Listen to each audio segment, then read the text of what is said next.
और इससे पहले कि हम आज के गेम के हवाले से बात करें, मेरा ख्याल है मैं कल की कुछ ऐसी चीजें हाईलाइट करना चाहता हूं विच ऑब्वियसली वाज फिनोमिनल। मेरा ख्याल है पाकिस्तान सुपर लीग के 10वें एडिशन में जो एक चीज मेरा ख्याल है जो खातिर खा है वो ये है कि बेशक कोयटा ग्लैडिएटर्स जो है वो क्वालिफाई कर गया और मुल्तान सुल्तान बाहर हो गए हो, लेकिन जो बीच की चारों टीम्स है पॉइंट्स टेबल के अंदर वो अभी तक are pretty much in the race. कल जब हमारी अपने एक्सपर्ट से बात हुई तो उन्होंने कहा ऐसा लगता है कि शायद इस्लामाबाद यूनाइटेड के साथ ऐसा भी हो सकता है कि वो वापस उनको पीछे की तरफ या नीचे की तरफ आना पड़े, जिसपे हमने एक बड़ी मेरा ख्याल है ऐसी डिबैकल भी, ऐसी आर्ग्यूमेंट भी की थी कि राइट टाइम पे पीक जरूर करना चाहिए। लेकिन जो खातिर खा चीजें नजर आती है वो ये चीजें नजर आती है कि फास्टेस्ट सेंचुरीज नजर आती है पाकिस्तान सुपर लीग में। पहली दफा ऐसा हुआ है कि एक ही इनिंग्स में एक ही टीम के 2 खिलाड़ी 100 करते हुए नजर आते हैं, तेज तरीन 100 करते हुए नजर आते हैं। I think Pakistan Super League has been phenomenal by far as well. लेकिन जहां पर हम इस्लामाबाद यूनाइटेड कोयटा ग्लैडिएटर्स के हवाले से बात करते हैं वहां पे ऐसा जरूर लगता है कि Islamabad United has been off colour lately.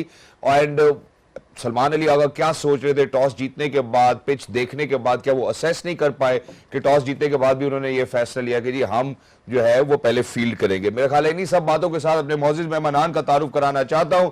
ख्वातीन हज़रात, सबसे पहले हमारे साथ the most Sen voice of Pakistan, और स्टूडियोज में बेशक इन्होंने कहा हो कि ये चाहते हैं कि इस्लामाबाद यूनाइटेड जीतेगा, लेकिन रायली रूसो की सेंचुरी इन्होंने जज्बात में 2 रन पहले भी करा दी थी कल कॉम्स बॉक्स से। हमारे साथ मौजूद है मिस्टर बाजिद खान। अस्सलाम वालेकुम बाजिद भाई, हाउ आर यू? एक रन से वो जरा कंफ्यूजन हो गई थी। कैसे बाजिद भाई आप? अल्हम्दुलिल्लाह, thank you so much for joining us, wonderful से हैव यू भैया। तू मेरे साथ मिल गया था ना, तो मैंने कहा अब नहीं, हुन नहीं, अब नहीं जीतते। प्लस प्लस माइनस और माइनस माइनस प्लस। उसी के साथ दूसरी जानिब ख़वातीन और हज़रात, इनकी दूर अंदेशी को सलाम करना पड़ेगा। उसकी वजह यह है कि जब बात करती है ऐसी स्पॉट ऑन बात करती है कि कल भी जहां पर भी मैंने इनको जितनी दफा भी सुना है इन्होंने राइट एनालिसिस दिया और इनको पता था ऑलरेडी कि यार कोयटा ग्लैडिएटर्स के पास जो आमरी है, जो पावर है, Quetta Gladiators will dominate Islamabad United इन रावलपिंडी।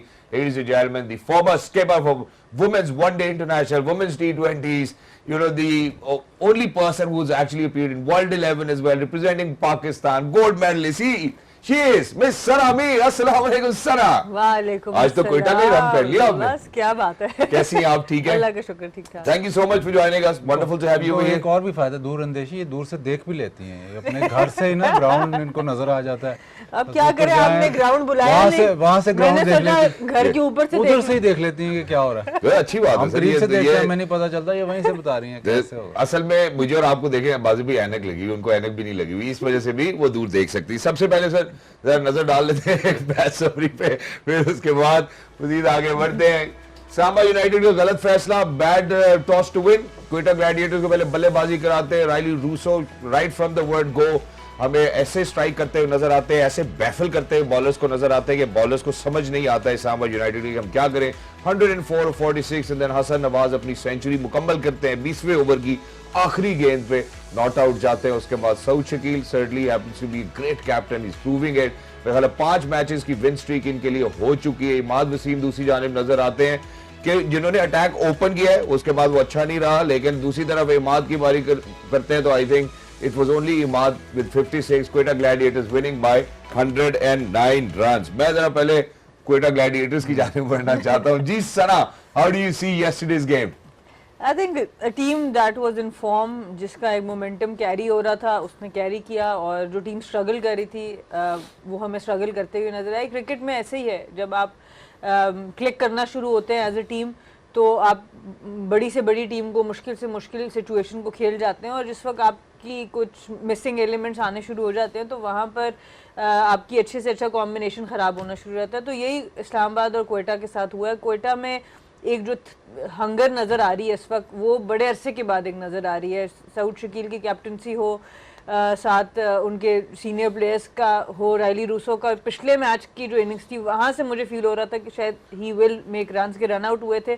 तो बहुत एक उनकी डिसअपॉइंटमेंट बहुत ज़्यादा नज़र आई, तो पिछले मैचेस में नज़र नहीं आई थी। और फिर सर विवियन हो आपके डग आउट में, he will keep backing you, he will keep giving you confidence, तो वो ट्रिकल डाउन इफेक्ट होता है। और हर मैच में एक डिफरेंट परफॉर्मर, हर मैच में एक different player of the match, I think वो कोयटा का एक बड़ा ही स्ट्रॉन्ग पॉइंट नजर आ रहा है इस एचपीएल पीएसएल में। एग्जैक्टली बाजिद भाई, highest total posted bye a team in Pakistan super leagues history. कल जब मैच से पहले पिच पे खड़े थे तो उन्होंने सर विवियन की बात की है, वो पिच उन्होंने देखी, कहता मेरा दिल करा कि मैं भी पैड कर लूँ। वो ट्रेडिशनल जैसे रावलपिंडी की पिच हम कहते हैं ना कि रन्स होंगे, बाउंड्रीज लगेंगी, बिल्कुल वैसा ही पिच था। और इस सीज़न मेरे ख्याल सबसे अच्छा जो बैटिंग पिच था वो ये था। और अब देखिए टोटल जब आप फील्डिंग पहले करें और 260 आगे लग जाए तो फिर ऑलमोस्ट आप मैच से बाहर ही हो जाते हैं। ये जो 262 फॉर 3 और 253 फॉर 8 है, ये एक ही मैच है। ये मुल्तान सुल्तान्स और क्वेटा ग्लैडिएटर्स का मैच है जिनमें ये दोनों स्कोर जो है वो एक ही मैच में बने हैं। लेकिन 250 बहुत ज़्यादा स्कोर होता है, ये वनडे में बहुत ज़्यादा होता है, T20 में तो बहुत ही ज़्यादा है। रायली रूसो जो है वो ओवरसीज़ जो जितने भी प्लेयर्स हैं उनमें से सबसे अच्छा उसका रिकॉर्ड है HPL PSL में, और हर सीज़न ही तकरीबन वो तीसरी perform सेंचुरी करता है। उनकी PSL की। और पहले ही बॉल से उसने बॉल मेरे ख्याल रोका नहीं है, उसने उसको पता था कि आज ये रोकने वाला पिच ही नहीं है। और जब उसकी लगना शुरू हुई तो उसके बाद आपको पता है कि वो बहुत ही डेंजरस प्लेयर, और शायद उसने हसन नवाज बहुत ही अच्छा खेला है, लेकिन जो जो कहते हैं ना पहला जो मतलब इनिशियल जो अपनी तरफ मैच करना वो उसने किया। और ज़ाहिर है आपका बिग प्लेयर है, मेन प्लेयर है, तो आप उससे ये परफॉर्मेंस एक्सपेक्ट करते हो। लेकिन शायद इतना अच्छा वो स्कोर बहुत इतना अच्छा वो इस सीज़न नहीं खेला था इससे पहले। एग्जैक्टली। और रायली रोसो की अगर हम बात करते हैं, मेरा ख्याल है जहाँ पे मैंने ये तस्करा भी किया कि तीसरी उनकी पाकिस्तान सुपर लीग की सेंचुरी, उनका खासा ये है कि वो तेज तरीन सेंचुरीज बनाते हैं, वो स्लो सेंचुरीज ही बनाते हैं। तो Sana, Rilee Rossouw, Hasan Nawaz obviously जहाँ पे मैं इसके ऊपर स्पेसिफिकली भी बात करूंगा, बट बहुत ही तेज खेले। और ऐसा लगा कि शायद जैसे आमिर जो है डिस्टर्ब करते बैटर्स को, माइंड गेम्स खेलते हैं, वैसे रायली रोसो पिच पे ऐसे बल्लेबाज नजर आए जो तंग कर रहे थे बॉलर्स को। एब्सोल्युटली, आई थिंक कदमों का बेहतरीन इस्तेमाल, क्रीज का बेहतरीन इस्तेमाल इन्होंने किया। और देखिए वो विनिंग भी हैबिट होती है आपकी, 100 बनाना भी एक आदत होती है। तो आप PSL में देखें 3 साल 41 गेंदों पे, फिर 43 गेंदों पे, फिर 44 गेंदों पे, बहुत ही आउटस्टैंडिंग इनका रिकॉर्ड है, ज़ाहिर बात है यहाँ पर। और ड्यू था इनके ऊपर क्योंकि रन्स हो नहीं रहे थे। अगर शुरू के मैचेस देखे जाएं, पिछले मैच में अच्छा नजर आ रहा था, एक टच में नजर आ रहे थे। अनफॉर्चुनेटली हसन नवाज के साथ ही रन आउट हुए, फिर Hasan Nawaz went on to win the match. तो ये भी एबिलिटी ये है कि हम बहुत लोग बात करते हैं, बहुत सारे की कंसेंसस ये होती है कि आप जब पावर हिटिंग करते हैं तो आप स्टिल रहते हैं। स्टिल तब रहते हैं जब बॉल हाथ से निकलता है। ये उससे पहले काफ़ी कुछ कर चुके होते हैं, लेकिन जब बॉल हाथ से निकलता है तो ये स्टिल होते हैं। वो एबिलिटी जो है जिसकी वजह से ये इतना डेंजरस है। हम तो बात करते हैं यार स्टिल होना चाहिए, तो अगर आप शुरू से ही स्टिल रहते हैं और हिलते नहीं है तो फिर बॉलर को थोड़ा सा लीवे मिल जाता है। ये अब रूम भी बना रहा है, उधर भी जा रहा है, लेकिन जब बॉल हाथ से निकल रहा है तो वो स्टिल है। तो इसीलिए जो रिवर्स रैम्प भी जो उसकी लग रही है, उसका हेड स्टिल है, तो वो उसको उधर भी मैनेज कर रहा है। तो ये quality as a T20 player और जिस स्ट्रोक मेकर के लिए ये क्वालिटी बहुत कम लोगों में होती है, जो इतनी मूवमेंट के बाद भी टाइमिंग इतनी अच्छी हो कि बॉल हाथ से निकला है तो सब कुछ रेडी। और हम ये एक्सपेक्ट भी कर रहे थे रोसो से, जैसे कि हमने अभी मेरा ख्याल शेयर भी किया अपने ऑडियंसेस के साथ, पहले 41 गेंदों पे, फिर 42 गेंदों पे, 43 गेंदों पे 100 के रोसो का 100 कब आएगा। वो बड़े क्रूशल मोमेंट पे है। 5 मैचेस की शायद गालिबन उनकी विन स्ट्रीक भी हो चुकी है, लेकिन इसमें एक और जो कंट्रीब्यूटर नजर आता है वो हसन नजर आते हैं। हसन बेशक हमने न्यूजीलैंड के खिलाफ डेब्यू में उनको 100 करते हुए देखा, 2-4 शॉट्स उनके वाकई कमेंडेबल हैं, बट लेकिन कुछ थोड़े एजेस देखे। लेकिन जो हमने कल की उनकी परफॉर्मेंस देखी, वो ऐसे लगता है कि शायद he is a proper batsman. वो कवर की तरफ हो, वो मिड विकेट की तरफ हो, जिस तरफ भी खेलना चाह रहे थे वो खेल पाए। ये सवाल आपको सना से करना चाहिए। सना ने कहा था कि पिछली इनिंग्स जो मैच विनिंग इनिंग्स थी बहुत ही ज़बरदस्त, उस इनिंग्स की वजह से ये इनिंग्स बनी है। अगर उस इनिंग्स में अगर इसका कैच एंड में भी कैच हो जाता तो इतना अच्छा इतना साफ ये ना खेलता, उससे बहुत ज़्यादा कॉन्फिडेंस आया और कंट्रोल में था। मतलब आपको इनको टीम के साथ रखना चाहिए और साथ साथ जब जब मौका मिले इनको मैच देना चाहिए। और लेकिन डोमेस्टिक क्रिकेट की 1-2 साल इनको प्रॉपर हर मैच खेलने की ज़रूरत है, जाके हर फॉर्मेट को खेलें। अगर आप देखें इनकी ओवरऑल इनिंग्स को, जो कल की इनिंग्स है ना, उसमें वही शेप जो आप अपनी रखते हैं। और एक बैटर को कॉन्फिडेंस तब आता है या एक बॉलर को भी कॉन्फिडेंस तब आता है जब कंट्रोल आपके हाथ में होता है। अगर आप न्यूजीलैंड की इनिंग्स की हाइलाइट्स देखें, ठीक है वो भी बड़ी अच्छी 100 थी, लेकिन उसमें बहुत सी शॉट्स उतनी कंट्रोल नहीं थी जो आपने आज की कल की इनिंग्स अगर देखें, उसमें अपनी मर्जी से उन्होंने बॉलर की लेंथ पिक करके अपनी मर्जी से एरिया सेलेक्ट करके मारा। जहाँ तेज पेस होता है एट टाइम्स आप फॉर एग्जाम्पल पॉइंट खेलना चाह रहे हैं, वो बैकवर्ड पॉइंट लग रहा है, इतना सा एक डिफरेंस बैटर की कंट्रोल में आ रहा होता है। लेकिन जो कल इन्होंने इनिंग्स खेली है उसमें देख के पता चलता है कि जहां ये खेलना चाह रहे थे Complete. शॉट वहीं पर जाई थी, तो फुली इन कंट्रोल नजर आए। और आई थिंक ये एक फ़र्क होता है एक एवरेज प्लेयर में और एक एलीट प्लेयर में।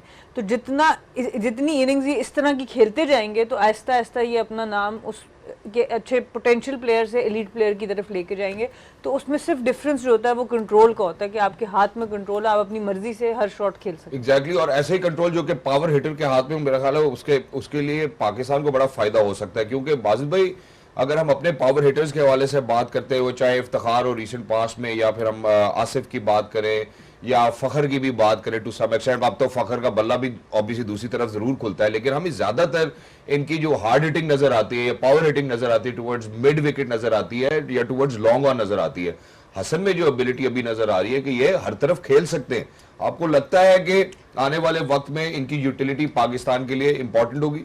नहीं, अभी भी शायद इसको थोड़ा ऑफ साइड पे स्क्वायर ऑफ द विकेट और कवर वगैरह उसमें थोड़ी सी डेवलपमेंट चाहिए, अभी है। लेकिन अगर आपके पास पोटेंशियल है कि आप जिस मर्जी जगह लंबे छक्के लगा सकते हो, तो T20 में आप फिर वैल्यूएबल हो जाते हो।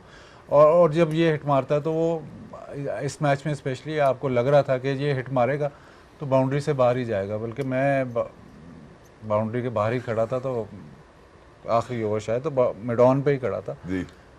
बाउंड्री से बाहर। तो मेरे साथ एक लड़का खड़ा था, मैंने कहा इसने इधर ही मारनी है, तो तैयार रही। कहता नहीं ये जो मारेगा ना तो ये स्टैंडों में ही जाएगा। और वो वैसे ही उसने जो मारी वो हमारे ऊपर से गई लेकिन स्टैंडों में ही गई। मैं कहता तू सही कह रहा है। कहता नहीं इसको ऑफ स्टंप से बाहर करनी चाहिए। लेकिन जाहिर है अगर T20 क्रिकेट इवॉल्व ऐसे होगी जैसे रैली रूसो है, आप अगर हर जगह अगर ऑफ साइड लेग साइड दोनों तरफ खेल सकते हैं, फिर आप जिस दिन आपका दिन है तो आप रुकेंगे नहीं। तो वो आपको डेवलप करनी है। अभी मेरे हिसाब से तो बहुत अच्छा प्लेयर है, लेकिन अभी भी आप मतलब इम्प्रूवमेंट तो जारी रहेगी। शायद अभी भी थोड़ा सा ऑफ साइड पे स्क्वायर ऑफ द विकेट या इवन कवर एक्स्ट्रा कवर पे थोड़ा सा इसको और मजीद इम्प्रूव करने की ज़रूरत है। लेकिन आउटस्टैंडिंग इनिंग्स से ज़्यादा मतलब आप क्या एक्सपेक्ट करते हैं कि नया प्लेयर आया है उसने 45 बॉलों में 100 कर। Exactly, and well he is not one dimensional. I think that's something fruitful for us as well. अब मैं एक छोटे से वक्फे की तरफ जाना चाहता हूँ। जब वापस आएंगे कोयटा और इस्लामाबाद की बॉलिंग का मवाजना करना चाहता हूँ। आमिर आते हैं वेरी माइंडफुल,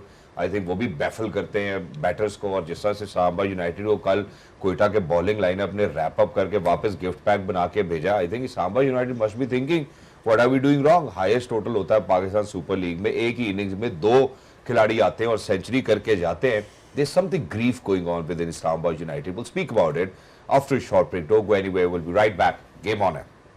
खादिर साहब, वेलकम बैक। हमारे साथ जुड़े रहने के लिए बहुत शुक्रिया। सर्टनली इस्लामाबाद यूनाइटेड के साथ क्या मसला है, मैं आपको ये बताता हूँ कि पाकिस्तान के अंदर जो आम अवाम है उनकी क्या अंडरस्टैंडिंग है। आप ये देखें कि एक जगह किसी काम से मैं गया तो 2 लड़के जो है वो आपस में गुफ्तगू कर रहे हैं, और वो गुफ्तगू करते हुए एक लड़का पूछा यार वो कल इस्लामाबाद यूनाइटेड के साथ तो बड़ी बुरी हुई, जैसे हम आम फैम गुफ्तगू करते हैं। तो कहा यार बुरी तो हुई, लेकिन इतनी तब्दीलियां करेंगे, इतने एरोगेंट हो जाएंगे, इतनी विन स्ट्रीक के साथ चलेंगे तो इस तरह के मामला तो उनको फेस जरूर करने पड़ेंगे। इतनी अंडरस्टैंडिंग अगर हमारी आम आवाम को है तो इस्लामाबाद यूनाइटेड के साथ क्या मसला हो गया। शादाब के ऊपर हम पहले तस्करा कर चुके हैं, इंजर्ड है, सलमान अली आगा आते हैं, जैसे बाजिद भाई का भी कहना था। सना, मैं आपसे भी पूछना चाहता हूँ कि उसी पिच के ऊपर अभी कोयटा ग्लैडिएटर्स जो है वो highest score Pakistan Super league का बना के जाता है, वो आते हैं, इंटेंट शो करने की कोशिश करते हैं, यके बाद दीगरे उनकी विकेट्स गिरती है और वो वापस चले जाते हैं। पहले आपके सवाल से पहले आम जगह शहजाद साहब कहाँ गए हैं? आम आवाम आपको किधर मिली? आप कभी गए? बॉस गाड़ी की ट्यूनिंग कराने गया था, वो पता है वो भी आम जगह। आपकी गाड़ी की ट्यूनिंग आम जगह पे तो हो ही नहीं सकती। पॉइंट अच्छा है बात भाई। क्यों हो सकती है इसकी गाड़ी की आम जगह बात सही की है। ट्यूनिंग? आम बंदा कहाँ से मिल गया आपको? आम सारे आम ही है ना, बहुत आम ही है, कोई आम अवाम हम ही है ना, और कौन? जी सना। आई थिंक एक तो ऑब्वियसली स्कोर बोर्ड प्रेशर की बात हम अक्सर करते हैं। हम अक्सर ये बात करते हैं कि स्किल, जो बॉलर्स की स्किल है, मोहम्मद आमिर का एक्सपीरियंस बहुत ज़्यादा है और जो स्किल सेट वो लेके आते हैं वो उसमें एक फ़र्क ज़रूर है। और दूसरा, इस्लामाबाद के बैटर्स अंडर प्रेशर है।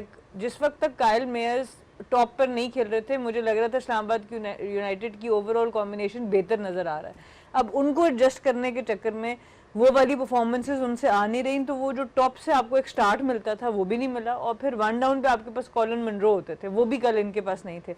तो ऊपर नीचे जब आपकी 2 विकेट्स गिर जाती हैं और स्कोर आपने 260 करना, तो फिर मोस्ट प्रोबेबली या तो एक बहुत ही आउटस्टैंडिंग इनिंग्स आपको नजर आती है 100 रन्स की जहाँ से चेज हो जाए, अदरवाइज एक कोलैप्स ही आपको नजर आएगा। और इसमें भी एंड पे जाके इमाद वसीम ने रन्स ना किए होते तो इनके नेट रन रेट को बहुत डेंट पड़ता, अभी भी पड़ा है, बट ये जनरली होता है जब भी आप बड़े टारगेट्स चेस करने जा रहे होते हैं, it can go one way और द अदर, और मेजॉरिटी ऐसा होता है कि यू फॉल शॉर्ट और आपका खुद बैटिंग कोलैप्स जरा ज़्यादा एविडेंट हो जाता है। थोड़ी सी एग्जैक्टली आपने जो बात की है कि 4-5 चेंजेस, ये वो आम बंदे ये बात कर रहे हैं, तो कल इनके कोच से मेरी बात हुई, मैंने कहा कि आप आज कितनी चेंजेस कर रहे, कह रहा है मतलब अगर आपको पता चले कि हमारी स्क्वाड में कितनी इलनेस है और कितने निगल्स हैं, तो ये मतलब वो बात नहीं ऐसे नहीं है कि वो force changes, mostly force changes है। हमें कल तक मुझे भी बाज़ाहिर ये लग रहा था कि यार क्या चेंज पे चेंज कर रहे हैं ये वो। सलमान अली आगा ने भी यही बताया कि जी सिकनेस और इलनेस की वजह से हम चेंज कर रहे हैं, तो उसमें थोड़ा उनका हैंड फोर्स्ड है। ऐसे नहीं है कि जो ये बात बिल्कुल वजह बात है कि जी आप कितनी चेंजेस हो, वो भी मतलब बेवकूफ़ तो नहीं है कि इतनी चेंजेस कर रहे हैं, तो उसके पीछे एक ये इनको प्रॉब्लम है। लेकिन जो दूसरा प्रॉब्लम मुझे नज़र आ रहा है कि वो शायद इस डिनाइल में है कि अभी भी इस्लामाबाद यूनाइटेड उसी तरह की टीम है जो first half of the season में थी, प्लस जो पिछले सीज़न में थी, कि आपके पास ऐसे बैटर्स हैं जो कि चेस कर जाएंगे। पिछले 3 मैचेस में इनसे 160 नहीं हुआ, तो आप पिंडी की पिच पे डेटा यही कहता है कि जी चेसिंग ग्राउंड है, डिफेंड करना बहुत मुश्किल है। इस्लामाबाद यूनाइटेड की भी मोस्टली स्ट्रेंथ यही है कि वो चेस लेकिन करेंगे। बाजिब डाटा ये नहीं कहता ना, जो पिछले 5 मैचेस है वो बैटिंग फर्स्ट जीते गए हैं पिंडी में। इस्लामाबाद यूनाइटेड जो है ऑन अच्छे पिचेस पे बॉलिंग फर्स्ट ही करते हैं ताकि उनकी बैटिंग उनको मैच जिताए, लेकिन इस सिनारियो में उनकी बैटिंग फॉर्म में नहीं है। वो शायद इन्होंने मतलब ओवरलुक किया है और अपने आप पे ज़्यादा प्रेशर डाला है। लेकिन आप उस वजह से कि उनके प्लेयर्स कम है, ठीक है प्लेयर्स जो भी हैं, बट जो टीम की परफॉर्मेंस है एज अ बैटिंग यूनिट, मैं ये तो आपको बता रहा हूँ कि पिछले इस मैच से पहले पिछले 3 मैचेस में इनसे 160 नहीं हुआ। तो शायद वो जो डिनाइल है कि नहीं हम कर जाएंगे, वो शायद इनको भारी पड़ा। दूसरा जो मैं थोड़ा सा डाइग्रेस कर रहा हूँ, इशू HBL PSL में जो इशू नज़र आया है, हम आपने एलीट बॉलर्स की बात कर लें, अब किसी भी बॉलर्स की बात कर लें, ओवरसीज बॉलर्स की भी बात कर लें, डिफेंसिव बॉलिंग स्किल्स जो है ना वो बहुत लैकिंग है। जब भी रन्स होना शुरू हुए ना तो आपको कोई बॉलर ऐसा नहीं लगा कि चलो यार 180 हो रहा है तो इसने एक ओवर में 6 रन दिए हैं। वो डिफेंसिव बॉलिंग स्किल आपको नजर नहीं आ रहे, चाहे नसीम शाह हो चाहे पाकिस्तान में नहीं नजर आई। डैरिल मिचेल का ओवर खूबसूरत ओवर था लाहौर कलंदर की जाने, 2 रन दिए उन्होंने। शाहीन शाह हो जाए, नसीम शाह हो जाए, हारिस रऊफ हो जाए, वो रन रुक नहीं रहे, जेसन होल्डर हो जाए, वो आपसे रन एक दफा फ्लो शुरू हो जाता है तो बस फिर 230 का फट्टा ही है। तो ये अलार्मिंग सिचुएशन है। ठीक है, आप तो सॉरी मैं बात कर रही हूँ, आप तो ग्राउंड पे मौजूद है, ड्यू का कोई फैक्टर है इसमें? तो यॉर्कर्स क्यों नहीं हमें नजर आ रहे? नहीं हो रहा, ना यॉर्कर हो रहा है, ना वो जो चेंजअप्स हैं वो भी।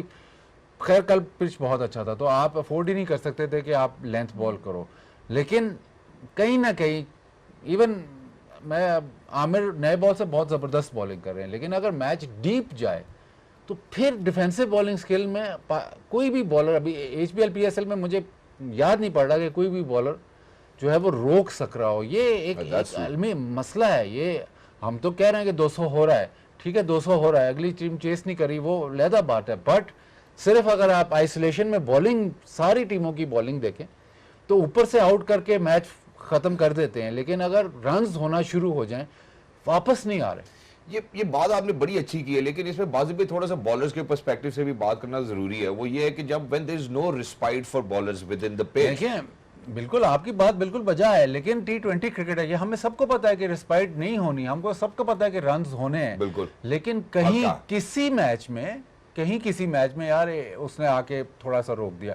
हम तो इवन 2-3-4 साल पहले अगर आप जाएं तो हम तो मशहूर थे कि यार शुरू में रन हो जाते हैं लेकिन ये बाद में आके पकड़ लेते हैं। T20 के आपके स्टैट्स बताते हैं कि आपके जो एंड के ओवर्स हैं या मिडिल के और मतलब latter half of the game हम रोक लेते हैं, वो अब रुकते नहीं नजर आ रहे। ये मुझे समझ नहीं आ रही कि क्या, या तो आप मतलब एक दफा रन होने शुरू हो जाते हैं तो आप बिफर जाते हैं, जाहिर वो होता है, बट वो अलार्मिंग सिचुएशन है क्योंकि अब मुल्तान का देख लें, क्रिस जॉर्डन खैर वो अपने करियर के उस तरफ है, बट वो भी डेथ बॉलिंग के स्पेशलिस्ट हैं, उनसे भी नहीं रुक नहीं हो रहा। रही। कोई ऐसा बॉलर नहीं है जो आप कह लें कि डेथ बॉलिंग, ऊपर से नए बॉल से आउट कर लें ठीक है, डेथ बॉलिंग जो है ये पूरे एचपीएल पीएसएल में प्रॉब्लम रही। Exactly, and that's a valid point. और लेकिन इसका अगर एक और भी मुवाजना करते हैं, मैं सना देखें, अगर हम आमिर की बात करते हैं, उसी पिच के ऊपर वो आते हैं गेंदबाजी कराने के लिए, उसके बाद जब हम इस्लामाबाद यूनाइटेड को देखते हैं, वो भी पावर पैक बैटिंग है, जिसकी वजह से उन्होंने ये फैसला किया था कि हम टॉस जीत के कोयटा को पहले बैटिंग की अपॉर्चुनिटी देना चाहते हैं। साहिबजादा फरहान नजर आते हैं जो कि इन एब्सोल्यूट फॉर्म में। अब हमें ये भी लगता है कि शायद पाकिस्तान के लिए ओपन करने के लिए रेडी है। सलमान अली आगा हैं, आजम खान है, हैदर अली हैं, बट इन सब में से इमाद वसीम सेंसिबल बैटिंग करते हुए नजर आते हैं। अनफॉर्चुनेट फॉर देम कि वो तकरीबन 68 रन पे मेरे ख्याल 8 विकेटें गवा चुके थे। देखिए बात वही है कि मैं अगेन उसी बात को लेके आऊंगी, क्योंकि आपके जब रन ऑन द बोर्ड हो 260 लगा हो तो आप पावर प्ले को यूज करने जाएंगे। जब आप यूज करने जाएंगे it can go either way, और फिर इनके पास वो एक स्टेबिलिटी का जो फैक्टर है कॉलिन मनरो, वो कल नहीं थे, उससे भी बहुत फर्क पड़ा। और आमिर ऑब्वियसली इस वक्त आमिर जिस तरह के पहले 2 ओवर्स हर मैच में, मोहम्मद वसीम का लेना जो आजम खान का कैच भी पकड़ा है बाउंड्री पे, आउटस्टैंडिंग आई थिंक। तो वो ओवरऑल एक टीम की फील आपको नजर आ रही है। और इस्लामाबाद का फैसला मेरे हिसाब से, अब हाइंडसाइट में तो आप कहते हैं कि गलत फैसला है, पर सही फैसला है, क्योंकि आपके पास बॉलिंग में शादाब नहीं है, आपके पास अभी नसीम शाह की वो फॉर्म नहीं लगी हुई, एक जेसन होल्डर पे आप डिपेंड कर रहे हैं बॉलिंग में। तो आप चाहेंगे कि आप बैटिंग से मैच को फिनिश करें, बाद में आपको टारगेट एग्जैक्टली पता हो कि क्या करना है। और जनरली जब भी कोई टीम इस्लामाबाद के अगेंस्ट बारी करती है मेजॉरिटी मैचेस में, वो ज्यादा बड़ा करने के चक्कर में अक्सर जल्दी आउट होती है, क्योंकि इस्लामाबाद के साथ आपको हमेशा ये फैक्टर होता है what score would be enough. तो अनफॉर्चुनेटली कल जिस तरह इंजरीज की बात की, और एक बात पहले कुछ शोज पहले वाजिद भाई ने की थी कि जो गर्मी का फैक्टर है, वेदर का फैक्टर है, उसको भी शायद हमें नहीं भूलना चाहिए। इतनी इंजरीज आप मुल्तान सुल्तान में देखें, आगे जावेद बाहर हो गए, मसल इंजरी हो रही है, किसी का कॉर्ड खिंच रहा है, किसी का हैमस्ट्रिंग है, किसी का ग्रोइन है। तो ये ऐसा मई का महीना है, ठीक है आप शाम में खेल रहे हैं, पर आपकी प्रैक्टिसेस होती हैं। हमें लगता है कि टीम को ऑफ डे है, आप उसमें भी प्रैक्टिस करने जाते हैं, रिकवरी कितनी अच्छी है नहीं है, वो चीज़ों को फैक्टर करते हुए, तो आई थिंक उससे भी थोड़ा सा परफॉर्मेंस पे इफेक्ट आ रहा है प्लेयर्स। कल आपको ये भी शायद नजर आया हो कि लीडरशिप का भी प्रॉब्लम है। ये कल के शो में भी मैंने बात की थी कि शादाब इनके इतनी देर से कैप्टन रहा है, तो जब ऐसी सिचुएशन होती है जहाँ पे रन्स खुले हो रहे हैं और बिल्कुल अंडर प्रेशर हो गई है टीम, तो आप कैप्टन की तरफ जरूर देखते हो। ऐसे भी होता है, बहुत दफ़ा ऐसे होता है कि जो सीनियर प्लेयर्स होते हैं वो फिर कप्तान के पीछे नहीं आते, उसको मशवरा आके नहीं देते, क्योंकि सारा कुछ गलत हो रहा होता है। तो उस वक्त आपको ऐसे लगा कि फिर वो अपने ड्रेसिंग रूम से आके बाउंड्री पे भी खड़ा, तो आपको ऐसे लगा कि वाकई प्रॉब्लम ज़्यादा बढ़ गई है। सलमान अली आगा, मैं पिछले शो में भी कह चुके हैं, कप्तान अच्छे हैं, बट इस सिचुएशन में जब वो स्टॉप गैप कप्तान है तो वहाँ पे बहुत मसला होता है। और जब ऐसी सिचुएशन है कि 2 बैटर्स आपको हर तरफ मार रहे हैं, तो आपको याद तो आता है कि यार वो कप्तान होना चाहिए जो कि ये सिचुएशन कर चुका है और इस टीम को 3-4 साल कप्तानी कर चुका है, तो शायद वो थोड़ा सा ज़्यादा इंस्टिल कर सके। तो वो एक जब से शादाब एज प्लेयर तो है ही है यूटिलिटी, बट जब से एज कैप्टन वो टीम से बाहर गए हैं, तो वो ये प्रॉब्लम्स थोड़े से और बढ़ गए हैं। एग्जैक्टली बिल्कुल, जैसे अब हम बैठते हैं तो हमारे जो कप्तान है शुएब भाई, वो बैठे होते हैं तो शो का मतलब मज़ा कुछ और होता है, हम तो थोड़ा सूखा शो करते हैं। तो वो भी मतलब लीडरशिप का बहुत जरूरी है। मैं अभी उन्हीं की बात करने लगा कि वो जून जुलाई में वो उन्होंने तस्करा भी किया हमेशा कि मैं 20 ओवर्स करता था, पहले बॉडी खोलता था, स्विमिंग करता था और बड़ा कुछ, जैसे अभी सना ने भी जिक्र किया कि यार फिटनेस के इश्यूज आ रहे हैं, इंजरीज के इश्यूज आ रहे हैं। बिल्कुल सही है, मैं मानता हूँ। ना देखें आप ये देखें कि पूरे महीने में क्या कुछ होता है एक प्लेयर के साथ, प्लस वो एक लीग खेलता है, फिर दूसरी लीग में चला जाता है, फिर तीसरी लीग में चला जाता है, फिर चौथी लीग में चला जाता है। तो ये हम कह तो देते हैं कि फिटनेस लेवल्स, लेकिन फिटनेस लेवल्स अगर आपने लीग्स ही खेलना है उसके लिए भी आपको बहुत हाई लेवल ऑफ फिटनेस चाहिए। प्लस द फैक्ट कि बिकॉज ऑफ द फैक्ट कि हम तो इधर गाड़ी चलाते हैं 4 घंटे, तो हमें रात को नींद ऐसे जबरदस्त आती है। तो आप तो 7 घंटे का सफर 4 घंटे में करते हैं, आपको क्या फर्क पड़ता है? ये भी है। और दूसरा एक और बात भी है, मेरा ख्याल है बाजिद भाई की फिटनेस भी बड़ी इसके ऊपर कमेंट करना चाहिए, क्योंकि कभी PSL, कभी PCB, कभी ICC, कभी साउथ अफ्रीका, और गाड़ी भी सारी खुद चलाते हैं। बात सारी है कि गाड़ी किसी को हाथ नहीं लगाने देते। ये कटा ना आप खोलें।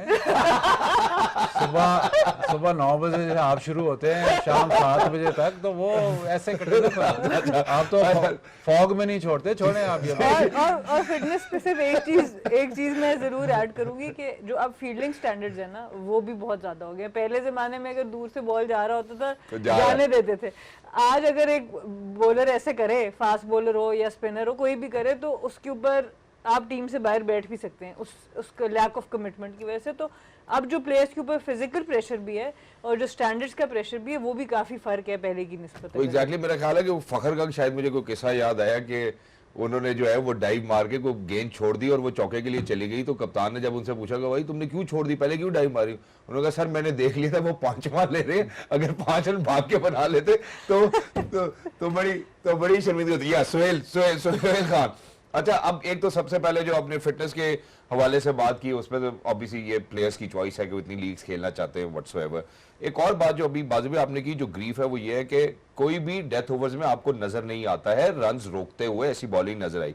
छोटी सी मिसाल उसकी कल की मैच से हमें मिलती है। इस्लामाबाद यूनाइटेड पहला ओवर इमाद कराते हैं, दूसरा नसीम को लेके आता है, बैकवर्ड पॉइंट पे कोई फील्डर नहीं रखते, जिसका मतलब है कि आप आउटसाइड ऑफ स्टंप बॉल नहीं फेंकेंगे। आई थिंक आपको लगता है कि शायद फील्ड से भी मैनेज किए जा सकते हैं, क्योंकि अगर हम राइली रूसो और हसन नवाज की बात करते हैं तो राइली रूसो ने 14 चौके मारे और हसन नवाज ने 4। फील्ड से मैनेज कैसे किया जाए ये? अब अगर आपने एक तरफ फील्ड सेट की और वहीं पे चौका लगता है फिर आप कहते हो ये गलत है। वो जो चौके जो लग रहे हैं वो आपकी डिफेंसिव बॉलिंग स्किल होनी चाहिए। मैं फील्ड आप जो मर्जी ले लें, फील्डर तो बॉलर भी ले सकता है, वो इशू नहीं है। इशू ये है कि आप आखिरी ओवर में या आखिरी 5 ओवरों में, चलो कहते हैं मैं इस ओवर में 10 रन दे दूंगा, वो 10 रन दे तो सही, आप जो आपने प्लान करना है, जो अब तो मतलब हर प्लेयर पे डेटा है, आपको पता है कि इसको किधर बॉलिंग करनी है। इतनी मतलब ऐसे नहीं है कि ये टीमें आती हैं और इनको पता नहीं है कि राइली रूसो ने किधर खेलना है या हसन नवाज कहाँ पे खेलेगा, वो सारा डेटा कुछ आपके सामने है। बट ऑन द गेम मतलब मैच सिचुएशन में आप अपनी स्किल्स और उस वक्त कितना आप कर सकते हो। मुझे मतलब मैं तो कंपैरिजन कर रहा हूँ पिछले HBL PSL से, तो वो जो डेथ बॉलिंग की जो क्वालिटी है पिछले PSL से सारे जो HBL PSL सब रूल्स तो कोई चेंज नहीं हुए ना, डेथ बॉलिंग की जो क्वालिटी है वो डिक्रीज हुई है। अब आया कि ये बॉलर्स इनफॉर्म नहीं है या लोगों को पता चल गया ये क्या बॉलिंग कर रहे हैं, या फिर जब प्रेशर पड़ रहा है तो इनसे बिल्कुल ही मतलब वो उसके आप फुल टॉसेस कर रहे हैं या पिच पे बॉल मार रहे हैं, वो जो क्वालिटी है वो आपको नजर नहीं वो बिल्कुल नहीं नजर आ रही। और इसका मेरा ख्याल है एक और भी हल हो सकता है, ये हो सकता है कि आप ये बताएं कि दुनिया की इस टाइम T20 की क्रिकेट में बेहतरीन जो डेथ बॉलर्स है वो कौन है। मेरे ख्याल जितने लोग देखने वाले कम से कम वो तो जाके उनकी बॉलिंग देखे ना कि यार ये करना चाहिए डेथ बॉलिंग में। देखिए बुमराह है, बुमराह से आगे तो कोई भी नहीं ना death bowling. Rashid Khan death bowling तो नहीं कहेंगे, लेकिन वो जिस सिचुएशन में बॉल करता है वो कंट्रोल, अगर आपका 10 ओवर में 100 भी लगा हुआ है तो आप इससे एक्सपेक्ट कर सकते हैं कि राशिद खान इसमें विकेट चाहे ले ना ले आके आपको रन रोक के देगा। जो लाहौर कलंदर्स जो इनकी फेवरेट टीम है वो मानने को तैयार नहीं है कि राशिद खान का कितना बड़ा रोल था। राशिद इसीलिए तो मेरी फेवरेट टीम है, मानने को तैयार। नेक्स्ट मैच तक मान जाएंगे मेरे ख्याल है। तो वो उसको मतलब आप वैल्यू उस तरह नहीं करते। Pat Cummins as death bowler सही है, लेकिन T20 अब वो उस तरह नहीं है। इसके अलावा अब आप स्टार्क, लेकिन देखिए स्टार्क ने जो पहले दिन से करता है वो भी अपनी अभी तक ही करता है। एक और जो शायद हमारे बॉलर्स या T20 में बॉलर्स इतना नहीं करते कि जी आप ठीक है मुझे अबे हिटें लग रही हैं तो मेरा जो बेस्ट बॉल है वो मैं करूं, उस पर मार दे मैं बैटर तो ठीक है, लेकिन आप अपना बेस्ट बॉल करते नहीं हो।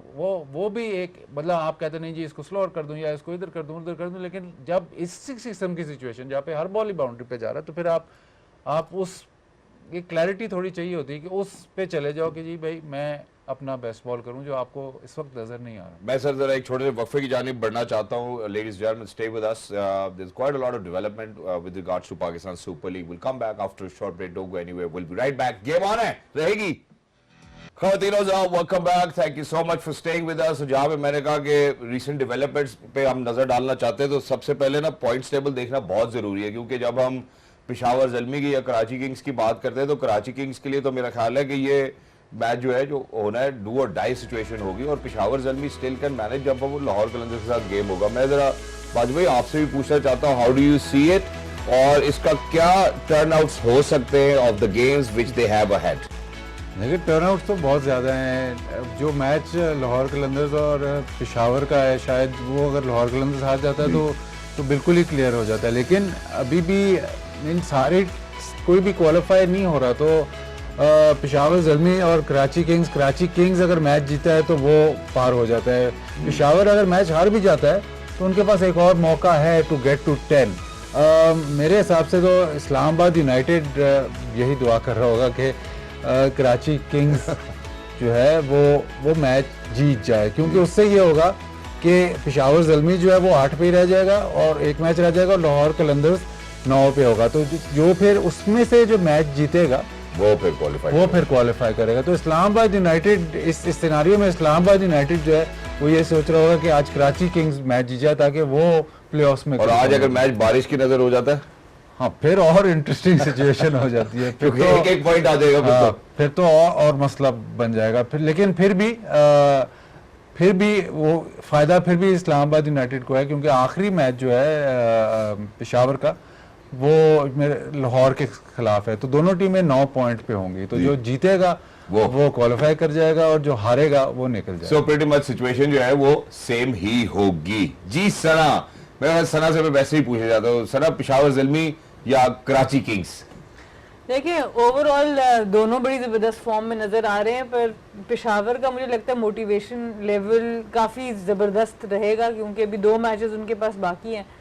लाहौर को भी नॉक ऑफ कर सकते हैं अगर वो अगला मैच अपना जीतते हैं, और दूसरी तरफ अगर कराची देखें तो आउटस्टैंडिंग उनकी ओवरऑल परफॉर्मेंस जा रही है। पिच जो है वो थोड़ा सा कराची को सपोर्ट ज़्यादा करेगी, जिस तरह के बैटर्स उनके टॉप ऑर्डर में हैं, बट ओवरऑल जो मुझे एक टीम को कॉम्बिनेशन नजर आ रहा है वो मुझे पेशावर का बेहतर नजर आता है, तो I would go with Peshawar tonight. Nahid Rana भी जो है वो आ चुके हैं, ये नहीं पता आपने उनको नेट्स करते देख लिया ना, अब आप चाह रहे हैं उनको खिला दिया जाए। मेरा ख्याल है खिलाना भी चाहिए, क्योंकि वो नेट्स करते हुए जिस तरह की गेंदबाजी वो करा रहे थे, मेरा ख्याल है बैटर्स को काफी तकलीफ दे एहसास हो रहा था जहां जहां बॉल लग रही थी। मेरा ख्याल है आई थिंक एक और भी बात है जो शायद इस कॉन्टेक्स्ट से हटके है कि उस्मान तारिक का जो एक्शन है वो भी क्लियर हो गया। ये क्वेटा ग्लैडिएटर्स के लिए एक ये भी बड़ी खुशी की खबर है for them to kind of play in the qualifiers. हाँ, खुशी की खबर तो है, लेकिन आप ये देखें कि क्वेटा ग्लैडिएटर्स ने जब से 4 फास्ट बॉलर खिलाना शुरू किए हैं उनकी टीम जीतना शुरू हो गई है। तो अब दोबारा वो वैसे तो हमेशा स्पिनर्स पे ही इंतजार करते हैं, लेकिन इस दफ़ा थोड़ा शिफ्ट ये हुआ है कि फास्ट बॉलर्स ने, और क्वेटा ग्लैडिएटर्स की बॉलिंग ही इनको टूर्नामेंट में वापस लेके आई है। बैटिंग तो अभी 1-2 मैचेस से परफॉर्म करना शुरू किया, उससे पहले बॉलिंग ने ही उनको मैच जिताए, और बॉलिंग कौन सी बॉलिंग ने जिताया है, वो फास्ट बॉलिंग। अब उसका एक्शन क्लियर हो गया। इनका शुरू के मैचेस में सबसे अच्छा बॉलर यही था, लेकिन अब आप शिफ्ट करेंगे दोबारा स्पिनर्स की तरफ, क्योंकि ये जो कॉम्बिनेशन है वो आपको जिता रहा है। एग्जैक्टली, तो उन्होंने तो वॉइस कर दिया। और पेशावर ज़ल्मी, आप क्या कहेंगे? आज बराबर हो जाएगा, मेरे ख्याल बारिश होगी मैच। आज मैंने बारिश पिक कर रही थी, आपने बारिश बोल दी यार, ये तो ज्यादती है यार। आप दोनों ज्यादा ही कोऑर्डिनेट कर रहे हैं, मैं देख रही हूँ। आप सना के साथ पेशावर ज़ल्मी जी। But thank you so much बाज़ी भाई for being with us. Thank you so much Miss Sana for being with us. Lovely to be in conversation with you both, and for everybody who's out there, ladies and gentlemen, this is it for Game On Air today. Inshallah, we'll see you tomorrow. Look after yourselves. Allah Hafiz.